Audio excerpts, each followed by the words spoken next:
The space around the Helix Nebula buzzed with activity as 200 alien warships took their positions. The massive vessels gleamed under the light of distant stars, their hulls reflecting rainbow colors from advanced energy shields. Each ship was a masterpiece of alien engineering, bristling with weapons that could crack planets and powered by technology beyond human understanding. At the center of this impressive fleet sat one small human ship that looked like a metal box with engines attached to it. The vessel called Teguk had gray steel plating scarred from countless battles and engines that glowed with simple fusion fire. Next to the elegant alien ships, it looked like a primitive tool left over from an earlier age. Captain Lee Jinho stood on his ship's bridge and watched the alien fleet surround him. His brown eyes stayed calm as he counted the enemy vessels on his screen. 200 ships against one. The odds would have terrified most people, but Lee Jinho had seen worse. "Captain," said his communications officer, "we're getting signals from the alien fleet commanders. They want to talk." "Put them through," Lee Jinho replied. The main screen flickered to life, showing 3 alien faces. The first belonged to Admiral Vexithari of the Centauran Empire. His insect-like features twitched with amusement as he looked at the human captain. His forearms gestured dismissively while his compound eyes glittered with cruel humor. "So," Vexithari clicked in his strange voice, "the humans have finally sent someone to face us. One ship, one tiny primitive ship." He made a sound that might have been laughter. "Are you lost, little human? This is a war zone, not a place for cargo haulers." The second face belonged to Commander Kira Lin of the Andromedan hegemony. Her crystalline skin caught the light and threw it back in sharp angles. When she spoke, her voice sounded like breaking glass. "Perhaps we should be merciful. Allow the human to leave before he gets hurt. It would be sporting of us." The third alien was Fleet General Morketh, whose gray skin and tentacle-like arms marked him as one of the dreaded Void spawn. His black eyes showed no emotion as he studied the human ship. "I have analyzed your vessel. Simple fusion engines, basic life support, primitive weapons. You have no shields, no plasma cannons, no quantum disruptors. What exactly do you hope to accomplish here?" Lee Jinho listened to their words without changing expression. Around him, his crew worked quietly at their stations. Chief Engineer Park Minho checked his readings and nodded to the captain. Navigator Kim Sora marked the positions of the alien ships on her display. Weapons Officer Yoon Do-hyun ran final checks on their systems. "We came here to settle this dispute," Lee Jinho said simply. "The mining rights to this system belong to humanity. You have one chance to leave peacefully." The alien commanders looked at each other and burst into laughter. Vexithari's clicking grew so loud it hurt to listen to. Kira Lin's crystal voice rang like broken bells. Even the serious Morketh allowed himself a small smile. "One human ship," Vexithari gasped between laughs, "wants us to surrender our claim to the richest mining system in this sector. A ship that looks like it was built in a scrapyard. This is the funniest thing I have heard in years." "Human," Morketh said more seriously. "Your species joined the Galactic Coalition only 100 years ago. You are useful for manual labor and simple manufacturing. But warfare, you have no experience, no advanced technology, no understanding of true combat. Leave now and we will pretend this never happened." "Your funeral," Kira Lin added with a musical laugh. "We tried to be reasonable." Lee Jinho reached forward and cut the communication. The alien faces disappeared from his screen, leaving only the starfield and the 200 enemy ships that surrounded his vessel. "Well," said Park Minho from his engineering station, "that went about as expected. They think we're just stupid humans flying a garbage scow," Kim Sora added. "Good, let them keep thinking that." Lee Jinho nodded. The alien's reaction was exactly what he had hoped for. Humanity had spent the last 50 years carefully building a reputation as the galaxy's janitors and mechanics. Every human ship that left Earth looked rough and simple. Every human colony focused on basic industry. Every human diplomat acted humble and grateful for whatever scraps the aliens threw their way. It was all an act. And it had worked perfectly. "Sir," Yoon Do-hyun reported, "the alien fleet is moving into attack formation. Standard encirclement pattern. They're not even trying to be clever about it." Through the bridge windows, Lee Jinho could see the alien ships spreading out in a perfect sphere around the Teguk. Each vessel bristled with energy weapons that glowed with deadly light. Force fields shimmered around their hulls like soap bubbles made of pure energy. Their movement was graceful and coordinated, like a dance they had performed 1,000 times before. They're treating this like a training exercise, Kim Sora observed. Look at those formations. They're showing off for each other. Li Jinho understood why. The aliens had fought wars for millions of years using the same basic approach. Bigger ships, more powerful weapons, stronger shields. They had turned space combat into an art form based on raw energy and advanced technology. To them, the human ship looked like a knight on horseback facing a modern army. They had no idea what they were really dealing with. "Captain," Park Min-ho called out, "all systems are ready. The special equipment is online and functioning perfectly." "Excellent. Begin passive scans of their fleet. I want to know everything about their ships." The Teguk might look primitive, but its sensors were anything but simple. Hidden behind steel plating and disguised as maintenance equipment, the most advanced scanning systems humanity had ever built began their work. They analyzed the alien ship's energy signatures, mapped their defensive systems, and identified their weaknesses. "Sir," Kim Sora said quietly, "I'm reading massive energy buildup across their fleet. They're charging weapons." "All ships," came Vexathari's voice over the communication system. "Prepare to fire on my command. This will be quick and painless. The human doesn't deserve to suffer for his stupidity." Li Jinho felt his crew tense around him. 200 alien warships were about to unleash enough firepower to turn a small moon into dust. The energy readings on his screens climbed steadily as exotic weapon systems charged to full power. "Captain," Yoon Do-hyun asked quietly, "should we move to defensive positions?" "No, hold position exactly where we are. Sir?" "Trust me." The alien fleet completed its preparations. Energy weapons hummed with deadly power. Targeting systems locked onto the small human ship. Shield generators spun up to maximum strength in case the humans tried some desperate last attack. "All ships," Vexthari commanded, "fire." 200 alien warships opened fire at the same instant. Beams of pure energy, streams of exotic particles, and weapons that twisted space itself all converged on the tiny human vessel. The combined firepower was enough to destroy a small fleet, let alone one outdated ship. The energy beams reached the Teguk and struck its hull directly. Nothing happened. The deadly weapons simply vanished the moment they touched the human ship, as if they had never existed at all. No explosions, no damage, no trace that the most powerful fleet in the galaxy had just fired everything they had at a single target. Silence filled the communication channels. The alien commanders stared at their screens in shock, unable to believe what they were seeing. Their instruments showed that every weapon had fired correctly. Every beam had hit its target perfectly. But the human ship sat there undamaged, looking exactly the same as before. "What?" Morketh whispered. "Just happened?" Li Jinho allowed himself a small smile. "Now it's our turn," he said quietly to his crew. The Teguk hung motionless in space, surrounded by 200 of the most advanced warships in the galaxy. The alien crews frantically checked their weapons, ran diagnostics on their targeting systems, and tried to understand why their attack had failed so completely.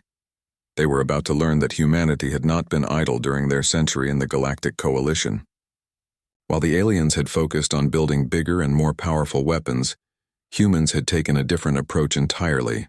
They had studied alien technology, learned its weaknesses, and developed something the galaxy had never seen before. Li Jinho looked at his crew. Each of them knew what was coming next. They had trained for this moment, prepared for it, dreamed of it. Today, humanity would announce its arrival as a true galactic power. "All stations report ready," Captain, Park Min-ho said. "Begin Phase 1, Li Jinho ordered. Deep in the Teguk's hull, systems that no alien species had ever imagined came online. The ship's simple appearance hid technology that would change the balance of power in the galaxy, forever. Humanity's secret weapon was not bigger guns or stronger shields. It was something far more dangerous than that. The alien fleet was about to discover that sometimes, the most primitive-looking ship in space could be the most advanced one of all. They had laughed at the lone human vessel and its outdated appearance. They would not be laughing for much longer. Fleet General Morketh stared at his tactical display in disbelief. The readings made no sense. His instruments clearly showed that every weapon in the alien fleet had fired simultaneously at the human ship. The energy output had been enormous, enough to vaporize a small asteroid. But the human vessel showed no damage at all. "Run full diagnostics on all weapons systems," he ordered his aide, Lieutenant Zentara. Something must have malfunctioned. Zentara's tentacles danced over her control panel as she checked the fleet's status. Sir, all weapons show green across the board. Every system fired correctly. Target acquisition was perfect, but she paused, confused by her own readings. But what? The energy just disappeared, sir. Our weapons fired. The beams reached the target and then they simply vanished. No impact, no explosion, no energy reflection. Nothing. Morketh's black eyes narrowed as he studied the human ship through his view screen. The ugly little vessel hung in space exactly where it had been before the attack. Its gray hull showed no scorch marks, no damage of any kind. It looked like nothing had happened at all. Impossible, he muttered. No ship can simply absorb that much energy without some kind of reaction. On the bridge of his own flagship, Admiral Vexathari was having similar problems. His insect features twitched with anger as his crew ran through system checks. The Centauran Empire's most advanced weapons had fired perfectly, but somehow failed to affect their target. Perhaps they have some kind of new shield technology, suggested his weapons officer. No, Vexathari clicked. My sensors would have detected any energy barrier. There was nothing there. Our weapons hit bare hull and just stopped working. Commander Kirillin faced the same mystery on her crystalline ship. Her transparent features reflected the light from her control panels as she tried to understand what had happened. The Andromedan hegemony's quantum disruptors were the most advanced weapons in known space. They could tear apart matter at the atomic level. But against the human ship, they had done absolutely nothing. Ma'am, her tactical officer reported, all weapons functioned normally, but when the beams reached the target, they simply ceased to exist. No energy signature, no quantum disturbance, nothing. Scan that ship again, Kirillin ordered. Full spectrum analysis. I want to know every bolt and rivet on that vessel. Across the alien fleet, 200 ships began intensive scans of the lone human vessel. Every type of sensor in the galaxy focused on the Teguk, trying to understand how it had survived an attack that should have destroyed it instantly. The results only deepened the mystery. Sir, Zentara reported to Morketh. Detailed scans confirm our initial readings. The ship appears to be built with primitive technology.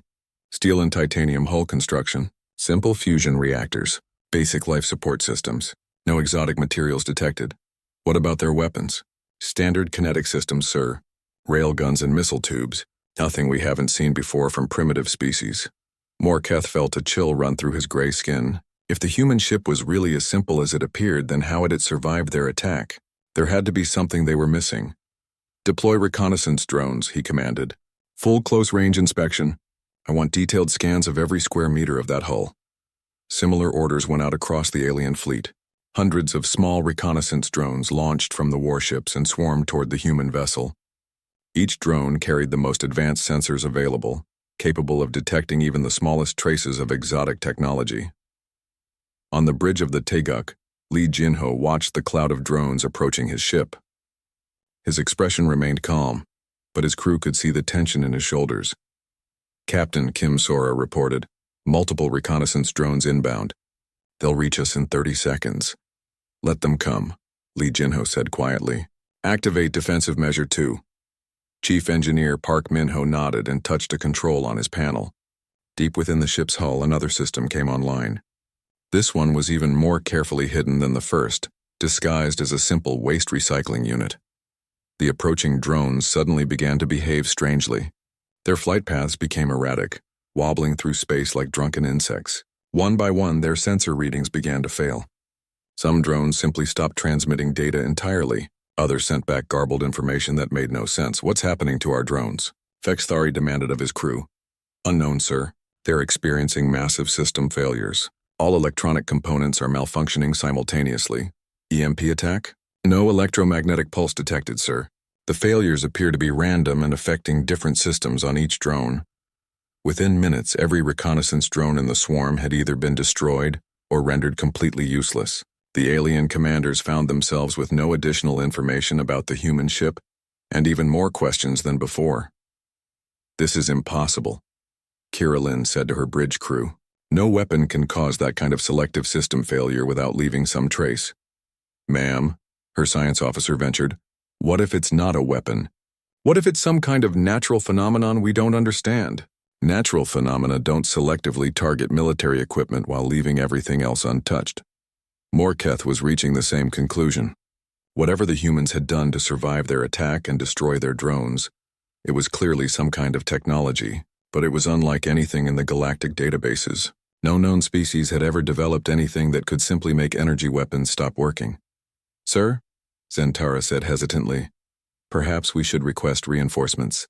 If the humans have developed some new type of defensive system, absolutely not," Morketh snapped. "We are not going to admit that one primitive human ship requires additional forces to handle. We will solve this problem ourselves." The same pride was affecting all three alien commanders. None of them wanted to be the one to call for help against a single human vessel. Their reputations would never recover from such an admission of weakness. "Reconfigure weapons for sustained bombardment," Vexthari ordered. "If their defense can absorb energy, we'll simply give them more energy than they can handle." "Ma'am," Kiralin's weapons officer reported, "quantum disruptors are recharged and ready. Shall we increase power output to maximum? Do it. And prepare antimatter torpedoes as backup. Whatever trick they're using, it can't last forever."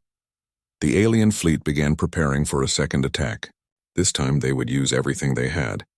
Not just energy weapons, but physical projectiles, exotic particles, and weapons that attacked matter directly at the quantum level. No defense could possibly stop all of that. But as the alien ships charged their weapons, something else was happening that they couldn't detect. The human ship was not just sitting there waiting to be attacked again. It was actively scanning the alien fleet, learning everything about their technology, their weapons, their defensive systems, Captain, Yoon Do-yeon reported quietly. "We've completed our analysis of their fleet composition. 27 different ship classes, 15 different weapon types, and 12 different shield configurations. Any surprises?" "Nothing we didn't expect, sir. They're using standard galactic technology. Very advanced, but it all operates on the same basic principles." Lee Jinho nodded. That was exactly what he had hoped to hear. Humanity's secret weapons were specifically designed to counter the type of technology the aliens used. The more advanced their systems were, the more vulnerable they became. "Sir," Park Min-ho called out, "the aliens are charging weapons again. Energy buildup is even higher than before." "Let them waste their energy," Lee Jinho replied. "How are our primary systems?" "Operating perfectly, Captain. All special equipment is functioning within normal parameters." "And the crew?" "Ready for Phase 2, sir." Lee Jinho looked around his bridge at the men and women who had volunteered for this mission. They were not the most experienced naval officers humanity had to offer. They were not the bravest or the strongest or the smartest, but they were the most dedicated to proving that humanity deserved its place among the stars. "Captain," Kim Sora said, "incoming transmission from the alien fleet. Put it through." Morketh's gray face appeared on the main screen. His black eyes were filled with cold anger. "Human Captain, I don't know what trick you used to survive our first attack, but it will not work twice. We are about to unleash the full power of 200 warships. Your primitive vessel will be reduced to its component atoms." "You're welcome to try," Lee Jinho replied calmly. "You sound very confident for someone who is about to die." "I sound confident because I know something you don't." "And what is that?" Lee Jinho smiled for the first time since the battle began. "You're not fighting a primitive human ship. You're fighting the future of warfare, and the future doesn't look good for you." Morketh cut the transmission, but Lee Jinho could see the uncertainty in the alien's eyes. The general was beginning to realize that something was very wrong with this entire situation. "All ships," came Morketh's voice over the fleet communication system, "prepare for maximum bombardment. Every weapon full power, fire on my mark." The alien fleet's energy readings climbed to levels that made space itself shimmer with barely contained power. 200 of the galaxy's most advanced warships prepared to unleash destruction on a scale that could crack a moon's surface. Mark. The second alien attack was twice as powerful as the first. Streams of pure energy, exotic particle beams, and weapons that bent space itself all converged on the Taiguk simultaneously. The combined firepower was enough to destroy a battle station, and the alien commanders watched their screens with satisfaction as the devastating attack reached its target. Once again, every beam simply vanished the moment it touched the human ship's hull. "Impossible!" Vexthari screamed, his insect features contorting with rage. "Nothing can absorb that much energy." But Lee Jinho wasn't interested in the alien's confusion anymore. He had spent enough time letting them exhaust themselves against his ship's defenses. Now it was time to show them what human ingenuity could accomplish. "Activate the silence protocol," he ordered. Chief Engineer Park Min-ho's hands moved across his control panel with practiced precision. "Silence protocol active, Captain. Field generators operating at full power." Deep within the Teguk's hull, machinery that no alien species had ever imagined began its work. The ship's crude appearance had hidden humanity's greatest breakthrough in military technology. While other species had focused on building bigger weapons and stronger shields, humans had taken a completely different approach. They had learned to make advanced technology stop working. The silence protocol was the result of 50 years of secret research into the fundamental principles that powered alien technology. Every advanced civilization in the galaxy used the same basic approach: exotic matter manipulation, quantum field generation, and hyperdimensional energy transfer. Their weapons, shields, and engines all depended on these complex systems, but complex systems had weaknesses that simple ones didn't. They relied on precise quantum states, carefully balanced energy fields, and exotic particles that existed in very specific conditions. Change those conditions even slightly, and the entire system would collapse. The Teguk's hull began emitting a field that was barely detectable by any known sensor. It didn't generate massive amounts of energy or create obvious distortions in space. Instead, it did something far more subtle and dangerous. It interfered with the quantum foundations that made alien technology possible. Across the alien fleet, systems that had worked perfectly for thousands of years began to fail in ways their designers had never imagined. On Admiral Vexthari's flagship, the first sign of trouble came from the navigation system. "Sir," his helmsman reported, "I'm getting contradictory readings from our position sensors." "What kind of contradictions?" "The quantum compass says we're moving toward the human ship, but the gravitational sensors say we're moving away from it. The stellar navigation system thinks we're in a completely different star system." Before Vexthari could respond, his weapons officer called out an alarm. "Admiral, the plasma cannons are losing power. The exotic matter containment fields are becoming unstable. Impossible, run a full diagnostic." "I've run 3 diagnostics, sir. All systems show green, but the weapons won't charge properly. It's like the exotic matter is losing its quantum coherence for no reason." Similar reports were flooding in from ships across the alien fleet.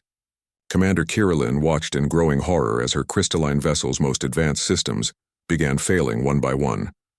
"Ma'am," her engineering officer reported, "the quantum disruptors are offline. The hyperdimensional drive is experiencing massive fluctuations, and our communication array is having trouble maintaining coherent signals. How is this possible? We haven't been attacked." "I don't know, ma'am. All the failures appear to be random, but they're affecting every ship in the fleet simultaneously." Fleet General Morketh was the first to realize what was happening. His gray skin turned even darker as he studied the pattern of system failures across his fleet. "It's not random," he said quietly to Lieutenant Zentara. "The failures are all affecting our most advanced systems: weapons, shields, navigation, communications. Everything that relies on exotic matter or quantum field manipulation." "But sir, that's impossible. No weapon can selectively target specific types of technology." "Unless," Morketh said grimly, "someone has found a way to disrupt the quantum foundations that our technology depends on." The realization hit him like a physical blow. The humans hadn't developed better weapons or stronger shields. They had created something that made alien weapons and shields irrelevant. They had turned the galaxy's technological advantage into a weakness. "Sir," Zentara called out urgently, "I'm detecting massive system failures across the entire fleet. Ships are losing power, weapons are going offline, and several vessels are reporting complete navigation failure." Morketh looked at his tactical display and felt true fear for the first time in decades. 200 of the galaxy's most advanced warships were becoming helpless hulks, their technology failing them when they needed it most. And the human ship sat unchanged at the center of it all, its simple systems unaffected by whatever field it was generating. On the bridge of the Teguk, Li Jinho watched the alien fleet's distress with grim satisfaction. The silence protocol was working exactly as designed. The field his ship generated didn't harm organic life or damage simple mechanical systems. It only affected the exotic matter and quantum field manipulations that advanced civilizations used for their most important technology. Captain, Kim Sora reported, the alien fleet is in complete disarray. Their formation is breaking apart as ships lose navigation control. Weapon status? Lee Jinho asked. Most of their energy weapons are offline, Yoon Do-yeon replied. The ones that are still functioning are operating at less than 30% efficiency. Their shields are failing across the board. Perfect. Begin Phase 2. Park Min-ho activated another set of controls. Launching the swarm, Captain. Hundreds of small objects ejected from concealed ports along the Taeguk's hull. To the aliens' failing sensors, they looked like simple kinetic missiles. No exotic propulsion, no quantum guidance systems, no advanced warheads. Just basic chemical rockets carrying conventional explosive charges. The alien commanders might have laughed at such primitive weapons under normal circumstances. But these weren't normal circumstances. Their point defense systems, which relied on quantum computers and energy weapons, were either offline or functioning poorly. Their shields, powered by exotic matter generators, were fluctuating wildly or had failed completely. The human missiles, spread out in a carefully choreographed pattern, each one guided by simple but effective mechanical systems that were completely immune to the silence protocol's effects. They moved slowly compared to energy weapons, but they moved steadily toward their targets while the alien fleet struggled with cascading system failures. Incoming missiles, Vexathari's tactical officer shouted. Multiple contacts on intercept. Courses. Activate point defense. Sir, the point defense grid is offline. The targeting computers can't maintain stable quantum locks. Then fire manually. The energy weapons won't charge, sir. Exotic matter containment is failing across all weapon systems. Vexathari watched in helpless rage as primitive human missiles approached his flagship. His ship's advanced technology, which should have been able to swat the simple weapons aside without effort, was completely useless. The first missile struck a Centauran destroyer, penetrating its failing shields and detonating against the hull. The explosion was small by galactic standards, but it struck at exactly the right location.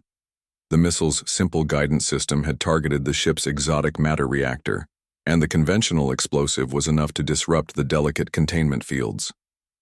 The destroyer vanished in a brilliant flash as its own power source consumed it from within. More missiles found their targets across the alien fleet. Each one was guided by mechanical systems that functioned perfectly despite the quantum interference. Each warhead was designed to exploit the specific weaknesses of alien technology, and each successful hit caused catastrophic damage to ships that had been rendered defenseless by their own advanced systems. This is impossible, Kira Lin screamed as her own ship shuddered under missile impacts. How can such primitive weapons be so effective? Her science officer had run every scan he could think of, but the answer was becoming terrifyingly clear. Ma'am, the human weapons are completely immune to our countermeasures because they don't use any technology we can disrupt. They're too simple to fail. Commander Morketh came to the same realization as he watched his fleet being torn apart by weapons that belonged in a museum.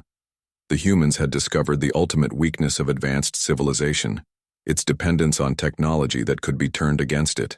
All ships, he broadcast on the emergency frequency, attempt to withdraw to minimum safe distance.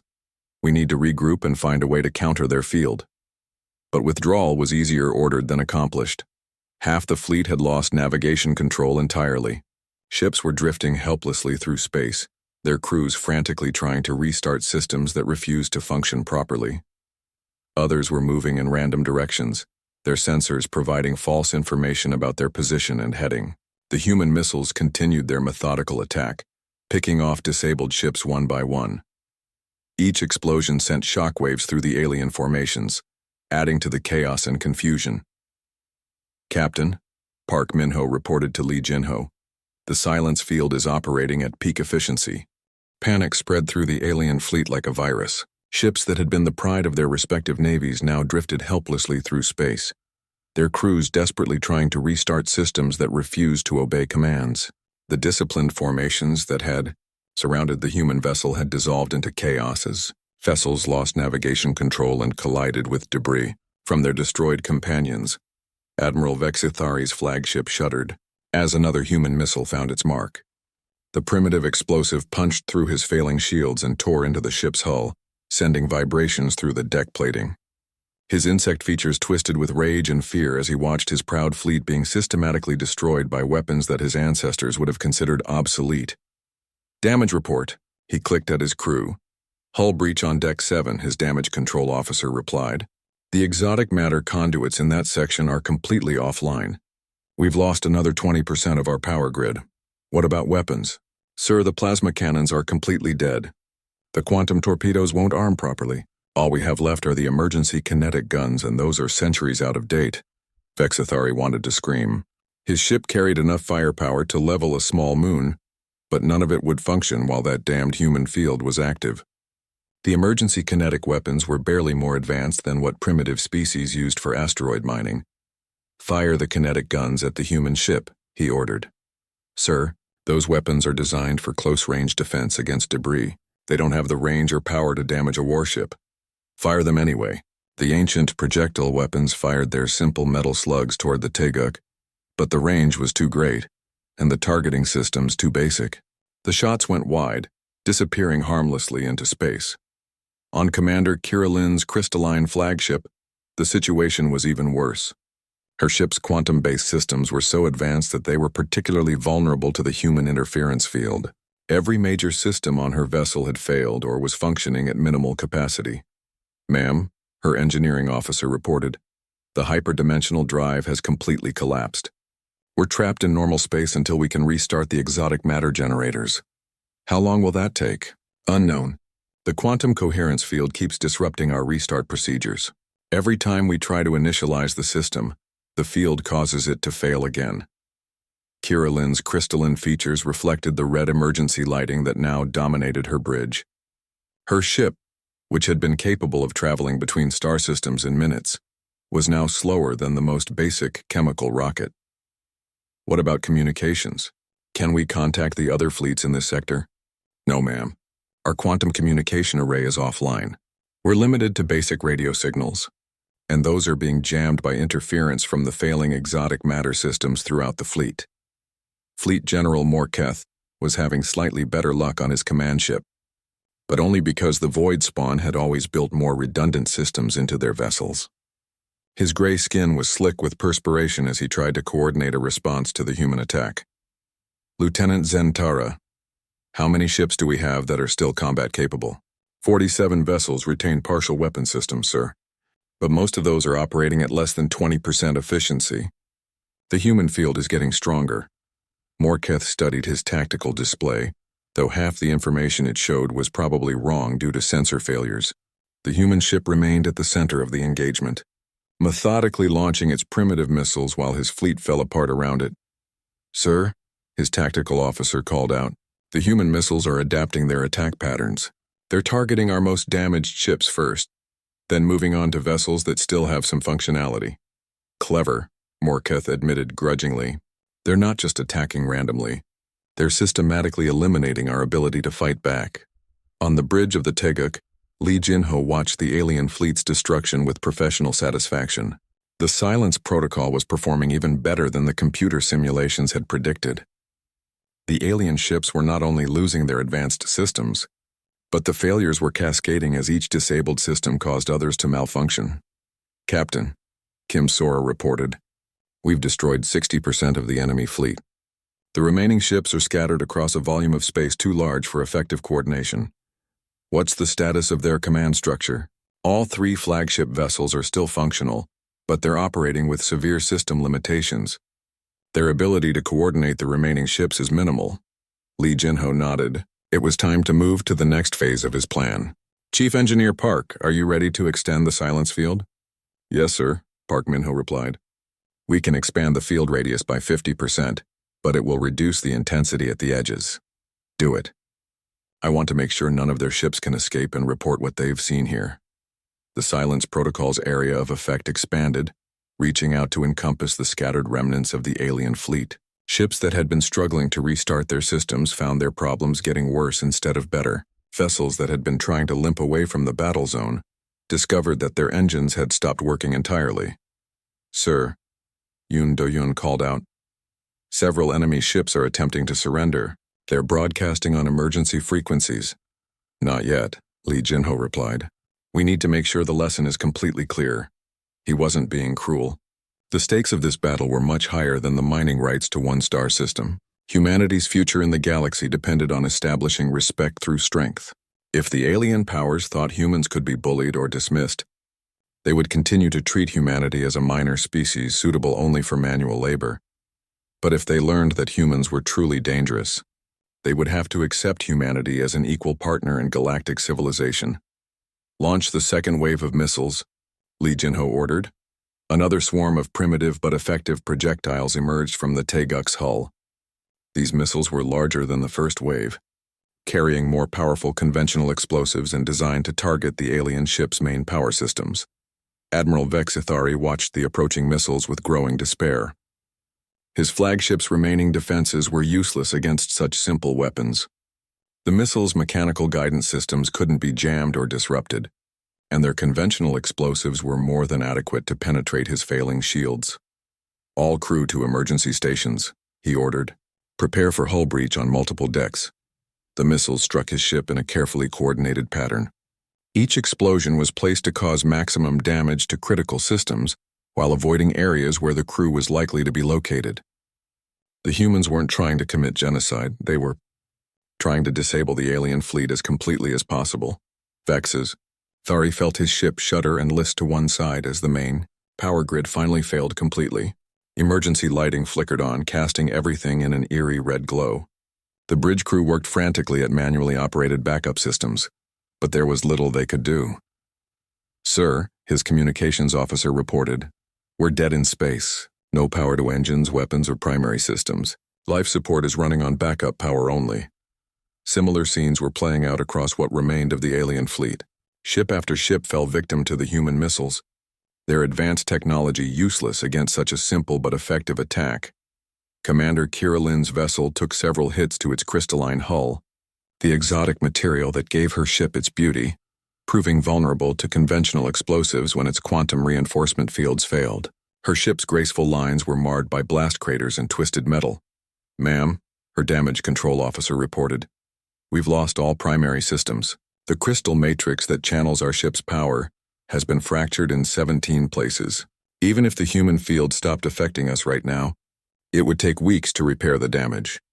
Fleet General Morketh's command ship lasted longer than most, but eventually it too succumbed to the relentless missile attacks. His final act as an effective fleet commander was to watch the last of his functional vessels take critical damage and drift powerless through space. "Sir," Lieutenant Zentara said quietly, "the fleet is effectively destroyed. We have no combat capability remaining." Morketh stared at his tactical display, which now showed mostly red icons representing disabled or destroyed vessels. 200 of the galaxy's most advanced warships had been defeated by a single human vessel, using technology that was thousands of years out of date. "How?" he whispered. "How did they do this to us?" The answer was becoming clear as reports filtered in from across the fleet. The humans had not tried to match alien technology. Instead, they had found a way to make that technology irrelevant. They had turned the galaxy's greatest strength into its greatest weakness. On the Taeguk, Lee Jin-ho finally decided that the demonstration was complete. The alien fleet was no longer a threat to anyone. Most of their ships were completely disabled, and the few that retained some functionality were too scattered and damaged to coordinate any kind of counterattack. "Chief Park, begin powering down the silence protocol," he ordered. "Yes, sir," field intensity reducing to maintenance levels. Across the battlefield, alien systems slowly began to restart as the interference field weakened. The debris field around the Helix Nebula told the story of the most shocking military defeat in galactic history. Broken pieces of alien warships drifted slowly through space, their exotic metal hulls twisted and blackened from conventional explosives. Emergency beacons flashed weakly from disabled vessels, as their crews struggled to keep life support systems running on backup power. At the center of this destruction, the Taeguk hung motionless in space like a gray metal monument to human ingenuity. Its simple appearance remained unchanged, showing no signs of the battle that had raged around it. The ship that had looked like a primitive cargo hauler had proven to be the most dangerous vessel in known space. Admiral Vex Thari's flagship drifted powerless, its once proud hull scarred by missile impacts. Inside, the insect-like admiral sat in his command chair, staring at his dead control panels with a mixture of horror and disbelief. His entire fleet had been destroyed by weapons that his species had abandoned thousands of years ago. "Sir," his communications officer said quietly, "we're receiving a transmission from the human vessel." "Put it through," Vex Thari replied, his voice hollow with defeat. Lee Jinho's face appeared on the emergency screen, his expression calm and professional. "Admiral Vex Thari, I believe you wanted to discuss surrender terms." The Centauran admiral's compound eyes glittered with suppressed rage. How? How did you do this to us? Your ship should have been destroyed in the first minute of combat." "You made several critical mistakes," Lee Jinho replied patiently. "First, you assumed that more complex technology is always better than simpler technology. Second, you became so dependent on your advanced systems that you forgot how to fight without them. And third, you underestimated humanity's ability to learn and adapt. But your weapons, they're primitive, centuries out of date, which is exactly why they worked so well against your defenses. Your shields, your point defense systems, your sensors, they're all designed to counter advanced weapons using exotic matter and quantum manipulation. They're almost useless against simple kinetic projectiles and conventional explosives." Commander Kira Lynn's crystalline face appeared on another part of the screen as her damaged ship managed to establish communications. "The field you generated, what was it? How did you make our technology stop working?" Lee Jinho considered how much to reveal. "Your civilizations have built everything around the same basic principles. Exotic matter manipulation, quantum field generation, hyperdimensional energy transfer.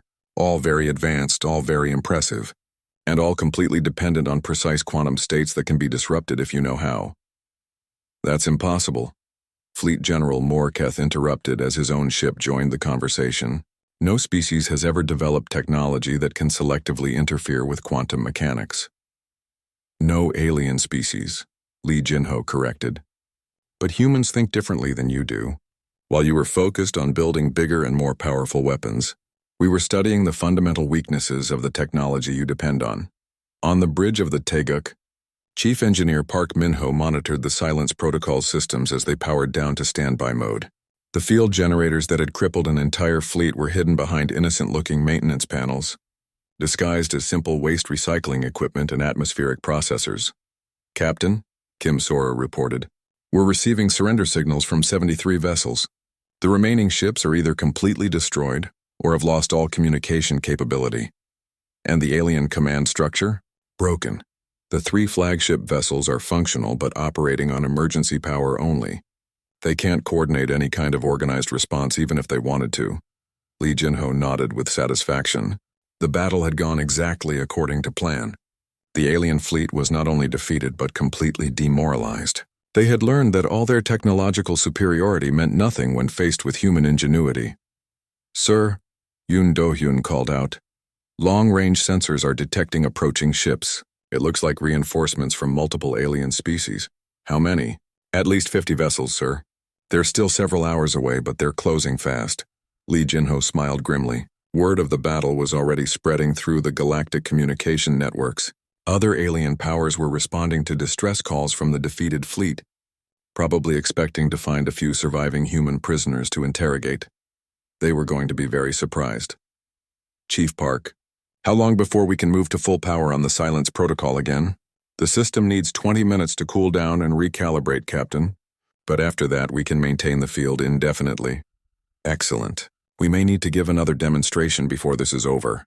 On Admiral Vex Thari's crippled flagship, the alien commander was coming to terms with the magnitude of his defeat.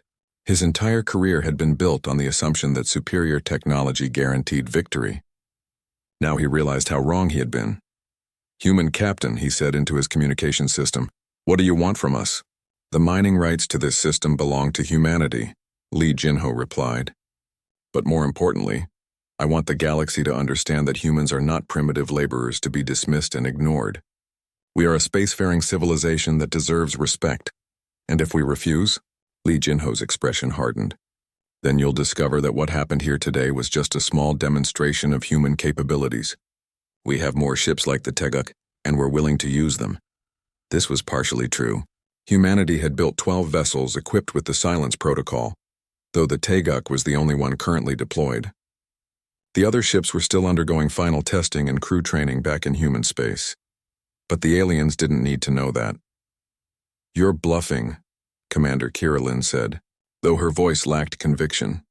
"No species could develop such technology in secret. Are you willing to bet your civilization on that assumption?" Lee Jinho asked quietly. The communication channel fell silent as the alien commanders contemplated their situation. They had come to this system with overwhelming force, confident in their technological superiority. Now they sat in disabled ships completely at the mercy of a species they had considered primitive. "Captain," Lieutenant Zentara whispered to General Morketh, "perhaps we should consider their terms. If they really do have more ships with this capability." Morketh's gray skin had turned almost black with stress. "If we surrender to a single human ship, our military careers are over. Our species will never live down the shame. If we don't surrender, we might not live at all." The general looked around his darkened bridge, lit only by emergency lighting and the glow of backup systems. His flagship, once the pride of the Void-Spawn Navy, was now a helpless hulk dependent on human mercy for survival. "Human captain," he said finally, "what guarantee do we have that you won't simply destroy us after we surrender?" "You have my word as a representative of humanity," Lee Jinho replied. "We're not interested in genocide or conquest. We just want to be treated as equals. And if we agree to recognize human territorial claims in this system, then you'll be free to leave with your surviving crews. Your ships will need significant repairs, but we won't prevent you from returning to your home territories." It was a generous offer, especially considering how badly the aliens had been defeated. But Lee Jinho understood that killing the survivors would only turn the rest of the galaxy against humanity. It was better to let them live and spread the word about human capabilities. "We accept your terms," Admiral Vexathari said reluctantly. "The Helix Nebula system belongs to humanity." "Agreed," Commander Kirillin added, her crystalline voice brittle with suppressed anger. "The Void-Spawn Collective also recognizes human sovereignty over this system," General Morketh concluded. "Excellent," Lee Jinho said. "Now about those reinforcements heading our way. I suggest you contact them and explain the situation. It would be unfortunate if they arrived expecting to rescue you and instead became additional casualties." The alien commanders exchanged worried glances. They had forgotten about the relief fleets that were undoubtedly racing toward the battle zone. Those ships would be expecting to find a few human prisoners and the wreckage of a primitive vessel. Instead, they would encounter a graveyard of alien warships and a human captain who had just proven that humanity was far more dangerous than anyone had imagined. "We'll send the appropriate messages," Vexathari promised. "See that you do. And make sure they understand that this was not a fluke or a lucky accident. Humanity has developed new military technologies that make conventional space warfare obsolete. Any attempt at retaliation will result in even more devastating defeats." As the alien survivors began the humiliating process of broadcasting surrender messages to their incoming reinforcements, Lee Jinho allowed himself a moment of satisfaction. The mission had succeeded beyond his wildest hopes. Not only had humanity secured its territorial claims, but it had announced its arrival as a major galactic power. "Captain," Park Minho reported, "the Silence Protocol is back online and ready for full activation. What are your orders regarding the approaching relief fleets?" "Monitor their approach. If they show any signs of aggressive intent, we'll give them the same lesson we gave their friends. And if they accept the surrender, then we escort them out of human space and send them